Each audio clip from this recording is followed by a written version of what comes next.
Sa onda mo na ito mga identify natin. Ayo na, ayo. Bayawak ka na. Ano si ma'am? Ito to. So, you are, okay, mga happy pool sa inyo ha. Imong kakulayan nun.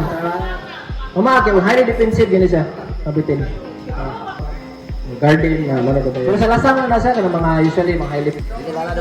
So at least, mga kita mo, tinood na bitin. Sa lasang. Tanong ba sa lasang? So, gabi siya. Kanimilo, wala siya. Unless, naramo na ni. If in residential, kagandagan na. Wala mo kabalo, pati lang, muna ingon ako sa mga itong respect. Diba? Bitin niya. So, not din. Okay. Laga, bakit? Best na lang siya. So, yeah. Pag mapatan mo magbitin, usual, pag abot na sa ospital, 50 lang ito maana. Patay na. Oo, mo kabalo.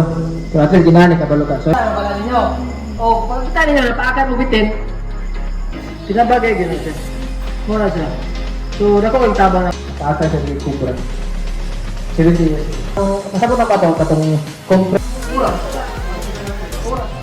Nato na dali ganyan.